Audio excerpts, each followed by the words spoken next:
প্রিয় বন্ধুরা, আসসালামু আলাইকুম। আশা করি তোমরা সকলে অনেক ভালো আছো। আর আজকে তোমাদের যে গল্পটা শোনাবো সেটা হচ্ছে নামাজের বরকত। গ্রামটির নাম ছিল কাঞ্চনপুর। গ্রামটিতে আব্দুল্লাহ নামের এক কৃষক বসবাস করত।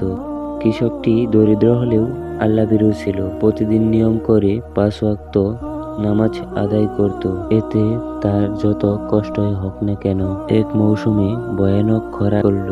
গ্রামের জমিগুলো ফেটে গেল, ধান গাছ শুকিয়ে গেল। কৃষকরা চিন্তায় পড়ে গেল।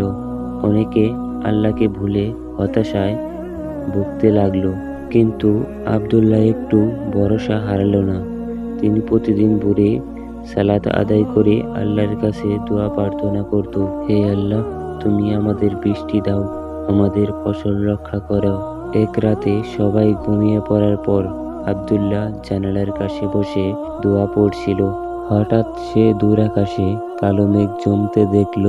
কয়েক মুহূর্তের মধ্যেই ঝড় বৃষ্টি দেখা গেল। সকাল হলে দেখতে পেল শুধু আব্দুল্লাহর ক্ষেতেই বৃষ্টি হয়েছে।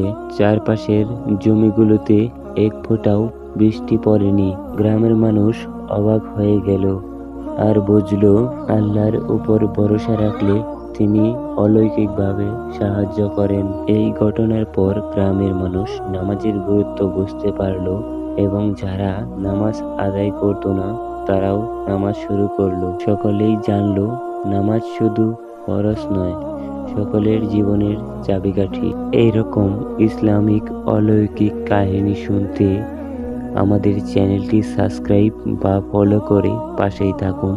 আবার দেখা হবে অন্য কোনো ভিডিওতে।